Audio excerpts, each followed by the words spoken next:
800 سال، 23 حملے اور سب کے سب ناکام۔ بڑے بڑے فاتحین آئے، عظیم ترین لشکر آئے، طوفان کی طرح بڑھتے ہوئے آئے، لیکن شہر کی ان دیواروں نے سب کو واپس موڑ دیا۔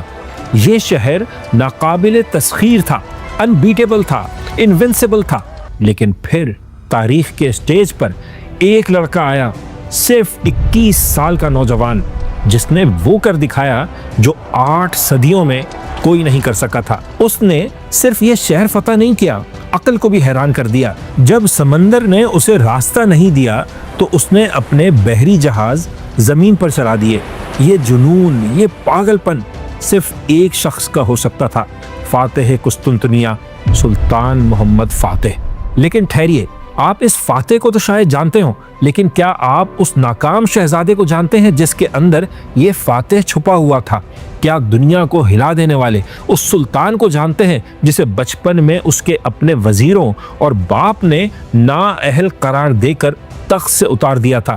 یہ کہانی ایک فاتح کی نہیں بلکہ ایک کم بیک کی کہانی ہے، اور آج صدیوں بعد بھی ہمیں کم بیک اسٹوریز بڑی پسند آتی ہیں۔ تو آئے اس دریچہ پر سلطان محمد فاتح کی کہانی سناتے ہیں، وہ کہ جس نے اپنی ذلت کو اپنی طاقت بنایا۔ ایک ایسے وقت میں جب اسپین میں مسلمانوں کا سورج غروب ہو رہا تھا، مشرق میں قسطنطنیہ فتح کر کے انہیں ایک نیا عروج عطا کیا۔ اور ہم صرف ان کی عظیم فتوحات ہی نہیں جانیں گے بلکہ ان کی شخصیت کی اس ڈارک سائڈ کی بھی بات کریں گے جس پر ہمارے ہاں عموماً کوئی بات نہیں کرتا۔ اس کہانی میں جوش بھی ہے، جذبہ بھی ہے، عظمت بھی اور المیہ بھی۔ تاریخ کے صفحات دیکھیں، محمد فاتح ایک عظیم ہیرو ہے، لیکن سن 1444 میں وہ صرف ایک ضدی بچہ تھا۔ بس کہانی شروع ہوتی ہے ان کے والد مراد دوم سے، ایک صوفی طبیعت آدمی جو سالہ سال کی جنگوں اور سیاست سے تنگ آ چکے تھے۔ وہ اب سکون چاہتے تھے، اللہ سے لو لگانا اور عبادت کرنا چاہتے تھے، اور اس کے لیے انہوں نے ایک انتہائی قدم اٹھایا، ایسا فیصلہ کیا جس نے پوری سلطنت کو ہلا کر رکھ دیا۔ انہوں نے یورپ کی طاقتوں کے ساتھ 10 سال کا امن معاہدہ کیا اور تخت اپنے 12 سال کے بیٹے محمد دوم کے حوالے کر دیا۔ ذرا سوچیں، اتنی بڑی سلطنت اور اس کا حکمران ایک 12 سال کا بچہ۔ یہ بات دربار میں بھی کئی وزیروں کو بالکل پسند نہیں آئی، خاص طور پر وزیر اعظم خلیل پاشا کو۔ وہ ذرا مختلف آدمی تھے، انہیں 12 سال کا یہ بچہ بالکل پسند نہیں آیا، کیونکہ محمد بچپن سے ہی بہت ذہین لیکن ذرا مغرور تھا۔ اس لیے خلیل پاشا اور فوج نے محمد کو سیریس لینا چھوڑ دیا، بلکہ الٹا اپنی محفلوں میں اس کا مذاق اڑاتے، اور جب تخت پر اتنا کمزور بادشاہ بیٹھا ہو تو دشمن کو صاف نظر آ جاتا ہے۔ یورپ کے بادشاہوں اور پوپ نے دیکھا کہ عثمانیوں کے تخت پر تو ایک بچہ بیٹھا ہے، تو انہوں نے اپنے امن معاہدے توڑ دیے۔ جی ہاں، 1444 کے معاہدہ ایدرنا کے بعد سلطان سمجھ رہے تھے اب امن قائم ہو جائے گا، لیکن پولینڈ کے بادشاہ ولادسلاو III کی نیت کچھ اور ہی تھی۔ معاہدے پر سائن کرنے کے کچھ ہی دن بعد اس نے اپنے دربار میں اعلان کر دیا کہ وہ کسی معاہدے کے پابند نہیں، اور اگلے 1 سال میں ترکوں کو یورپ سے نکال کر ہی دم لیں گے۔ اور 12 سال کے محمد کو حکومت سنبھالے ابھی 3 ہفتے ہی ہوئے تھے کہ پولینڈ ہی نہیں، یورپ کے کئی ملکوں کی فوج دریائے ڈینیوب پار کر کے عثمانیوں کے علاقے میں داخل ہو چکی تھی۔ محمد کے پاس نہ تجربہ تھا اور نہ ہی فوج اس کے آرڈر پر چلنے والی تھی۔ اب آٹومن امپائر کو ایگزسٹینشیل تھریٹ کا سامنا تھا، اور اسے ایک ہی شخص بچا سکتا تھا، خود سلطان مراد دوم۔ خلیل پاشا نے محمد سے کہا کہ فوراً اپنے باپ کو واپس بلاؤ، یہ معاملہ تم سے نہیں سنبھالا جائے گا۔ یہ ننھے سلطان کے لیے سمجھے پہلا جھٹکا تھا۔ اس نے ضد میں آ کر انکار کر دیا، لیکن جب حالات قابو سے باہر ہو گئے تو بالآخر اس نے اپنے والد کو خط لکھ ڈالا۔ یہ تاریخ کا سب سے مشہور اور شاید کسی بیٹے کا اپنے باپ کو لکھا گیا سب سے عجیب خط ہوگا، کیونکہ اس میں لکھا تھا، اگر آپ سلطان ہیں تو تشریف لائیں اور اپنی فوج کی قیادت کریں، لیکن اگر میں ہی سلطان ہوں تو میں آپ کو حکم دیتا ہوں کہ آئیں اور میری فوج کو لیڈ کریں۔ سمجھے، یہ ایک بچے کی فریاد بھی تھی اور ایک بادشاہ کا حکم بھی۔ سلطان مراد اس حکم پر واپس آئے، فوج کو خود لیڈ کیا اور مشہور بیٹل آف وانا میں کروسیڈرز آرمی کو ایک عبرتناک شکست دی، جس میں ولادسلاو بھی مارا گیا۔ سلطنت تو بچ گئی،